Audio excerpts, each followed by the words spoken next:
family and I went to Ireland last year, and if you haven't done that before, you should consider doing it because it is within striking distance cost-wise. I can't do just crazy, insane, expensive travel, but we are the types who have all kinds of alerts on our phone all the time, and if anything comes up and it's like, right now, it's dirt cheap to go to this place, we're like, cool, buy it. And then we go there and we stay in super cheap places to save money, and then we spend our money on a car rental and gas so we can just go and explore places. That's how we like to travel. It's weird, but it's what we're into. And by going cheap and spontaneous, we've been able to see some pretty cool parts of the world and cool people.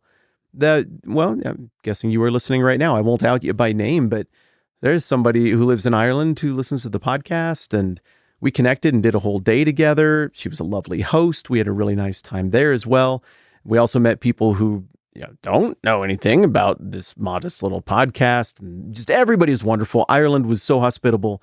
It was a great trip. If you've never been there before, I highly recommend Ireland, especially because you can do it on the cheap, and that is important to me.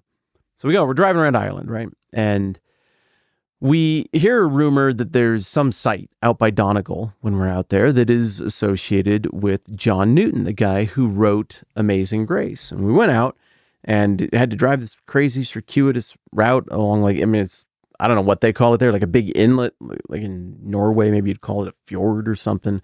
We drove all around this cool, land feature around the water and clear out to this little town that I remember being called Bunkrana, but I'm probably saying it wrong, and I'm probably not even, those probably aren't the right letters, right? But this town had this set of plaques. It's very subtle, but it's there. It's a set of plaques dedicated to John Newton and the writing of Amazing Grace. Now, it wasn't written in Ireland. It was written in England years later, but there was a storm at sea, and John Newton almost died in that little inlet, that body of water, whatever it was, right there next to this town I'm talking about.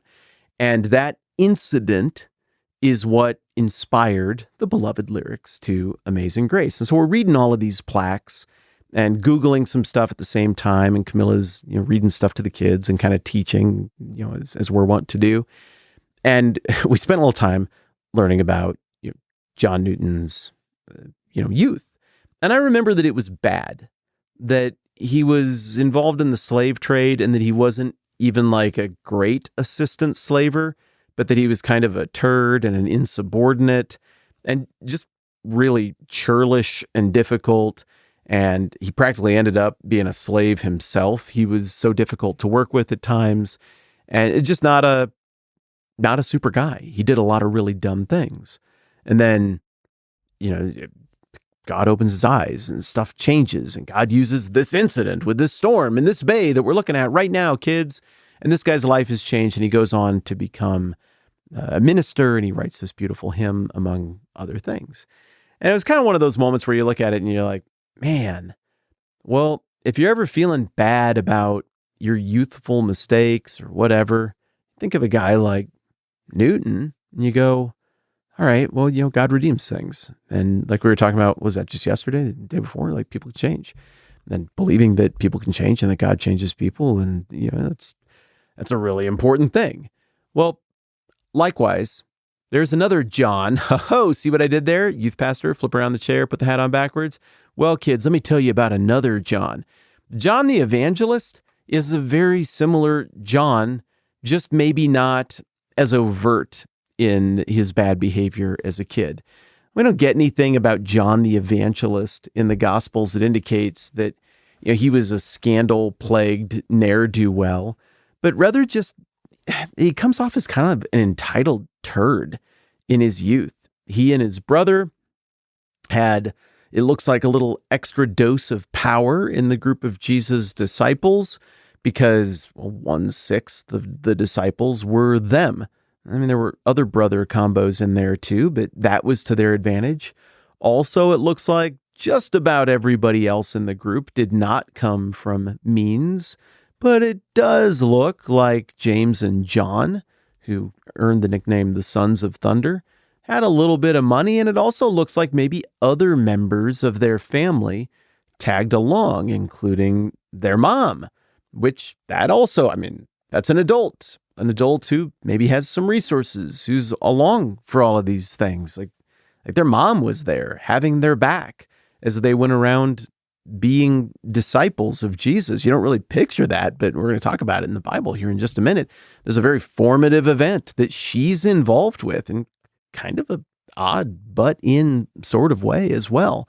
And so as I look at the early life of John and his brother, you kind of get a picture of somebody who, maybe wasn't brave enough to really go do some of the, get into real hot water and do really ugly stuff. But I just get a sense of like a little bit of that 80s bully entitlement kind of thing, mom's fancy boy kind of thing. And it comes through in how he interacts with Jesus. And yesterday, we looked at a couple of incidents in his early life that reflect entitlement. In one of them, well, someone else is hedging in on our stuff. And he's doing Christian things too. Jesus, make him stop. And Jesus is like, you stop it. What are you doing? And Jesus gives a very important speech. Like, you should root for people who are also for you and for the gospel. And by the way, I will tell you, that is a very influential passage for me. For a long time, I think I felt a lot of the same stuff John did, like all the versions of Christianity that are wrong kind of bother me. I'm kind of mad about it, and we should maybe defeat them. And then, I don't know, a couple things happened, and that passage happened to me, and I kind of started thinking, what would it look like to root for other people who are doing biblical, orthodox Christian things in the name of Jesus instead of spending my energy and my insecurity being threatened by the fact that there are people who come at it a little differently than me. So I got a soft spot for that passage we looked at yesterday because it has affected and continues to affect me as well. And then in the other passage we looked at yesterday, John doesn't respond well to being told no. He's like, well, you guys need to prepare the way for Jesus. And they're like, we don't want to. We don't really want. You just keep going, mister. Get out of here, Buster. We don't want any of that stuff. You're going to Jerusalem. We don't want your Jesus.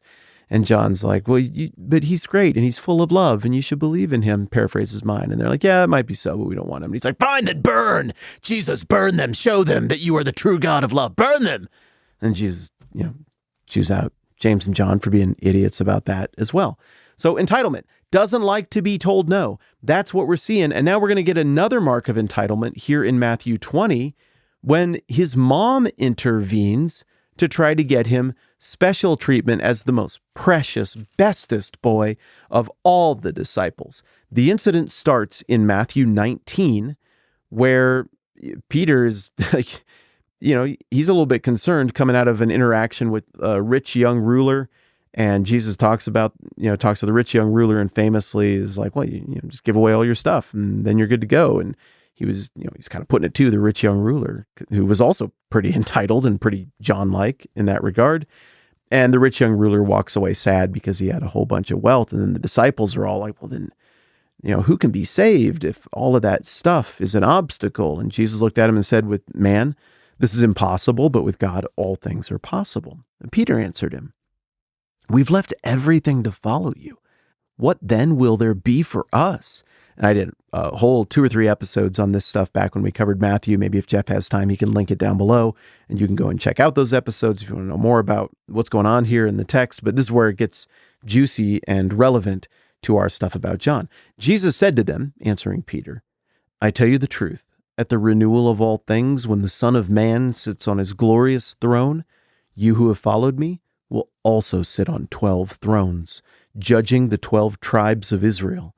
And everyone who's left houses or brothers or sisters or father or mother or children or fields for my sake will receive 100 times as much and will inherit eternal life. But many who are first will be last, and many who are last will be first. Again, if Jeff can link it, and even if he can't, go search it. Go check out the episodes we did on this a few years ago when we were going through Matthew. I mean, I remember covering this stuff. It's important stuff. It's powerful stuff. It's the kind of stuff that gets beyond the academic, as happens to us sometimes in this podcast. We get into passages that just can't help but get past the, well, what do you make of this passage? What's happening into the story? And can't help but get into our business, like our lives and our priorities and our hearts. And this is one of those passages that's really important. So I encourage you to explore it further. So Jesus throws that out. And now, we're making our way toward Jerusalem, Jesus and the disciples, and more than just the 12, there's this whole entourage that's with Jesus, right? And they've all got this in their minds. And as they're cruising along, in light of that, in chapter 20 of Matthew, Jesus is telling them this beautiful parable, and it's about all the different workers who this landowner goes and he hires, and he agrees to pay them a certain amount at the beginning of the day, and they come and work, and he's like, I need more workers. And he goes and gets some new ones midday, and then he's like, I need more workers. And then right toward the end of the workday, he goes and gets more. He brings them all in. At the end of the day, he pays them all the same amount. And the ones who were there first kind of melt down a little bit, and they're like, that's not fair. And then the landowner is like, I paid everybody exactly what I agreed to pay you. Don't I have the right to do what I want with my own money? Or are you envious because I'm generous? Now, when you think about what we know about the sons of thunder, James and John, I mean, you squint at it a little bit. You're like, is that a little bit of a dig at some stuff we've seen from them? And then maybe you talk yourself out of it and you keep reading. So the last will be first, and the first will be last. And of course, I bit off more than I can chew. Again, why would I think I could do like half a chapter of Matthew in one day? I don't understand how time works. I mean, it's right there in the name, Doug. 10-minute Bible hour. Come on, Whitman. Okay, we're going to have to split this one up again because this is important to understanding who John is. This is his cringiest moment. This is the thing that, hopefully by the grace of God, he didn't stay awake at night and think about for the rest of his life. But it's a bad look, this story that we're getting into here. And we'll look at the rest of this bad look tomorrow. But John Newton had a bad look. It's a different kind of bad look. And look at what became of him. He got it. The bad look is kind of what led into the good look, and the stuff that was dumb and missing the point. Somehow, God, who is very good at this sort of thing, flipped all of that on its head, and John Newton went on to write maybe the greatest hymn of the faith, the most succinct expression, articulation of how God does things in these kind of situations that's ever been written. So we're all turds, we're all dumb, we all have awful, stupid, cringe moments. What are you going to do? By God's grace, grow, learn, change, be forgiven, and be a part of something that's redemptive and beautiful after that. And we'll track more about how that happened in John the Evangelist's life mañana. All right, that's good for now. I'm Matt. This is the 10-Minute Bible Hour podcast. Let's do this again soon.